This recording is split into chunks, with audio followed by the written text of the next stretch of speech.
اور دہشت گردی بھی جاری ہے، ساتھ ساتھ سب کچھ جاری ہے. لہذا اتنے حکومتیں تبدیل ہونے کے باوجود بھی ہمارے پاکستان کے اور وہاں کی حکومت کی آپس میں وہ بات نہ بن سکی جو کہ ایک ہمسایہ ملک کی ہونی چاہیے. کیوں؟ یعنی وہاں پہ بادشاہت ہمیں راس نہیں آئی، وہاں پہ یعنی نیم جمہوری حکومتیں ہمیں راس نہیں آئی. پھر اس کے بعد ہمیں یعنی مجاہدین کی جنہوں نے یعنی انقلابی لوگوں نے جو جتنی قربانیاں دی وہ ہمیں راس نہیں آئی. ڈاکٹر نجیب نے حکومت کی قربانی دی اور اس نے کہا کہ جنیوا ایکارڈ کے مطابق میں کرسی چھوڑتا ہوں اور مجاہدین کے حوالے کرتا ہوں، اور مجاہدین کو خانہ کعبہ لے کے گئے اور وہاں پہ قسم اٹھائی. لیکن آج وہ یعنی جتنی خرابی ان کے دور میں ہوئی شاید کبھی نہیں ہوئی تھی، وہ ہمیں راس نہیں آئی. اس کے بعد پھر یعنی طالبان آئے، طالبان کی حکومت بھی ہمیں راس نہیں آئی. 2 دفعہ آئے، دونوں دفعہ امریکہ آیا اور یہاں پہ تباہی مچا کے گیا، توڑا بورا بنا. پھر اس کے بعد کرزئی صاحب آئے، وہ جمہوری حکومت تھی. پھر اشرف غنی صاحب آئے، وہ جمہوری حکومت تھی، وہ بھی ان کو راس نہیں آیا. اور پھر اس کے بعد آج کی جو حکومت ہے یہ تو 100% امریکہ اور پاکستان کی مرہونی منت ہے. یعنی دوحہ میں جو مذاکرات ہوئے اس میں تو اشرف غنی کو شامل ہی نہیں کیا گیا تھا، افغانستان کو تو پوچھا تک نہیں گیا. تو اگر یہ حکومت بھی ان کو راس نہیں ہے اور ان سے بھی اس کی بات نہیں بنتی تو آخر سوچنا پڑے گا کہ کہیں ایسا تو نہیں ہے کہ ہماری اپنی پالیسیوں میں اتنی کمی ہے کہ تمام تبدیلیوں کے باوجود بھی افغانستان جیسا دوست آج ہمارا یعنی ان کے تعلقات خراب ہو گئے. میاں افتخار حسین کی باتیں آپ نے سنی. یہ وہ تعلق ہے پاکستان اور افغانستان کا کہ اگر جب ہماری مغربی سرحدیں بہت محفوظ ہوا کرتی تھیں، اب ڈیورنڈ لائن کا مسئلہ پیدا ہوا ہے. پاکستانی کہہ رہے ہیں کہ جی ہم ڈیورنڈ لائن کو نہیں مانتے. یہ افغانستان والے کہا کرتے تھے. اب پاکستان میں بہت سے لوگ ایسے ہیں جو مشورے دے رہے ہیں کہ جائیے اور جا کر قبضہ کر لیجیے افغانستان پہ قبضہ کر لیں، افغانستان کو پاکستان کا 5واں صوبہ بنا دے. اللہ کے بندے دنیا میں حقیقتوں کے ساتھ زندہ رہیں. وہ جو ہمارے ایک لال ٹوپی والے صاحب ہیں، کیا نام ہے پتہ نہیں ان کا، تو وہ تو اس طرح بول رہے ہیں جیسے کہ وہ ابھی دنیا سے نکلے ہیں. جو امریکہ بہادر کام نہیں کر سکا، جو سوویت یونین کام نہیں کر سکا، جو یونائٹڈ کنگڈم کام نہیں کر سکا، مملکت برطانیہ کام نہیں کر سکی، وہ پاکستان کی فوج جو اسلحہ بھی باہر سے ہی لیتی ہے. اور اب اس مسئلے کا ایک اور مسئلہ در مسئلہ پیدا ہوتا چلا جا رہا ہے. پارا چنار کا مسئلہ جو 3 طرف سے افغانستان میں گھرا ہوا ہے، اور اب وہ جو دھرنا تھا پارا چنار کا دھرنا جو 8-9 روز سے جاری تھا، بلکہ جاری ہے ابھی تک، اس میں مسئلے کا جو پائیدار حل ہے، جو 2 بنیادی جو مین پوائنٹس ہیں کہ جی بنکر ختم کرنے ہیں دونوں گروہوں نے اور بھاری اسلحہ واپس کرنا ہے. اب بھاری اسلحہ کون واپس کرے گا؟ اب اس پر اختلاف ہے. ہو سکتا ہے کل منگل کے روز وہ کہہ رہے ہیں کہ منگل کے دن تک ہمیں اجازت دیجیے، ہم اس پر فیصلہ کرتے ہیں. لیکن اس کا جو سب سے بڑا نقصان ہوا کہ اب وہ دھرنے وہاں سے نکل کر کراچی شہر میں آ گئے، اور آج کی اطلاعات کے مطابق کراچی شہر میں 17 مختلف پوائنٹس ہیں جہاں پر دھرنا دیا گیا. عام آدمی کی زندگی جو پہلے ہی بہت اجیرن ہے، اب بہت زیادہ اجیرن تر کر دی گئی ہے. یعنی نہ دفتر جا سکتا ہے، نہ اسپتال جا سکتا ہے، نہ ایئرپورٹ جا سکتا ہے، نہ ریلوے اسٹیشن جا سکتا ہے، نہ اسکول کالج جا سکتا ہے. ہر طرف پریشانی ہی پریشانی.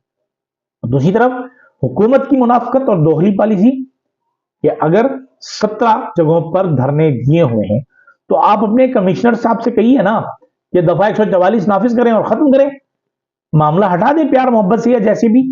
لیکن نہیں، اگر یہاں پاکستان تحریک انصاف والے کسی احتجاج کی بات کر رہے ہوتے تو اس وقت پاکستان میں دفعہ 144 ضرب 144 لگ چکا ہوتا، 1 سیکنڈ نہ لگتا. بہرحال یہ پاکستان اور افغانستان کے آمنے سامنے آنے سے ایک تو سب سے زیادہ پریشر، ویسے بھی پریشر بھارت پر تو نہیں ہے کیونکہ باجوہ صاحب جو گند پھیلا کر چلے گئے، جنگ بندی کا معاہدہ کر کے چلے گئے، اور پھر میاں نواز شریف تو ویسے بھی مودی کے یار ہیں، ان کے تو بہت اچھے دوست ہیں نریندر مودی، تو ان کے لیے تو کوئی مسئلہ نہیں ہے، بھارت تو اب ان کے لیے پرسکون ہو گیا۔ ویسے بھی ان کا نظریہ یہی ہے، پنجاب جو پنجاب مشرقی پنجاب اور مغربی پنجاب وہ تو صرف جغرافیائی سرحدیں ہیں، بیکار ہیں، ویسے تو ہم ایک ہیں، تو ہم سکھ اور ہم مسلمان ایک ہو سکتے ہیں، لیکن مسلمان ایک نہیں ہو سکتے، پختون ایک نہیں ہو سکتے، وہ ایک دوسرے کے دشمن۔ پھر اگر ہم دیکھیں کہ وہ جو اسلام آباد کا قتل عام ہے 26 نومبر والا، وہ اب انڈے بچے دینا شروع ہو گیا ہے، اب اس میں سے لاشیں نکلنا شروع ہو گئی ہیں۔ جیسا کہ اطلاعات ہیں کہ جنوبی پنجاب یعنی ضلع رحیم یار خان کے علاقے سابقہ سے ایک نوجوان کی لاش دی گئی ہے، پیمز ہاسپٹل سے اس کے سرد خانے سے نکالی گئی ہے۔ اب وہ راشد ولد محمد شفیق ہیں جن کے لیے کال گئی، ان کے گھر گئی، ان کے بھائی آصف کو گئی، ان سے پہلے ریکنفرم کیا گیا کہ جی آپ کے بھائی کا حادثہ ہو گیا اسلام آباد میں اور اس کی ڈیتھ ہو گئی۔ بہرحال چونکہ وہ نمبر نمودار نہیں ہو رہا تھا اسکرین پر، وہ خوفزدہ تھا، تو اس نے کہا جی میں آپ کو کیا جانوں، کیسے میں پہچانوں کہ آپ کون ہیں، صحیح بھی بول رہے ہیں کہ جھوٹ بول رہے ہیں۔ پھر پولیس تھانے کے سب انسپیکٹر سے بات کرائی گئی اور اس نے بتایا، تمام چیزیں کنفرم کی۔ ان لوگوں نے اپنے عزیزوں کو جو اسلام آباد میں مقیم تھے ان سے کہا، انہوں نے جا کے کنفرم کیا کہ وہ میت واقعی راشد کی ہے۔ مزیدار بات یہ ہے کہ یہ پولیس والوں کا کام ہوتا ہے، ان کے لیے یہ کوئی اتنی بڑی بات نہیں ہے کہ جب کوئی مسئلہ ہو، میت پڑی ہو، تو ان کو اس دکھ کی تکلیف کا احساس نہیں ہوتا، اس خاندان کے دکھ کی، انہیں اپنی جیب کا مسئلہ ہوتا ہے۔ وہاں کیونکہ وہ بلڈ ریلیٹو نہیں تھے، رشتہ دار نہیں تھے، خونی رشتہ دار، بھائی نہیں تھا، باپ نہیں تھا، تو انہوں نے ان عزیزوں کو لاش دینے سے انکار کیا پہلے، اور بعد میں جیب گرم کرنے پر پیسے لے کر انہوں نے لاش ان کے حوالے کی۔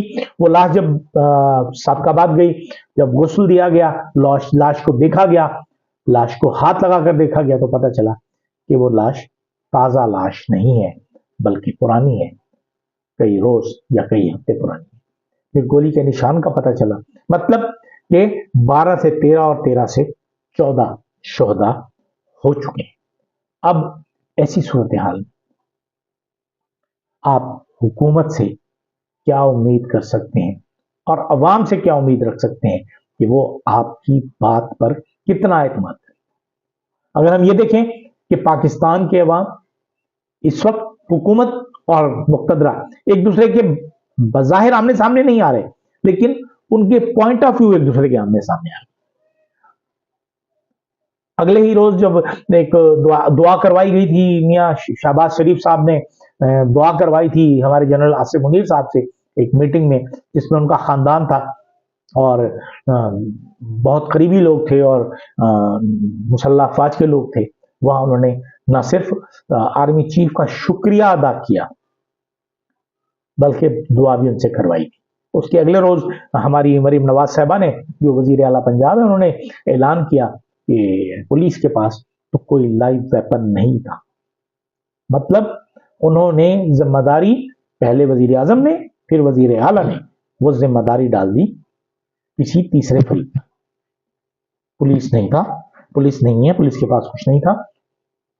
اب پتہ چلا کہ حالات یہ ہو گئے ہیں کہ تمام جو نظریات تھے، تمام جو خدشات تھے، تمام جو شبہ و شبہات تھے، وہ چلے گئے ہماری مسلح افواج کی طرف کہ جی گولی کس نے چلائی؟ فوج نے چلائی ہے وہاں پر۔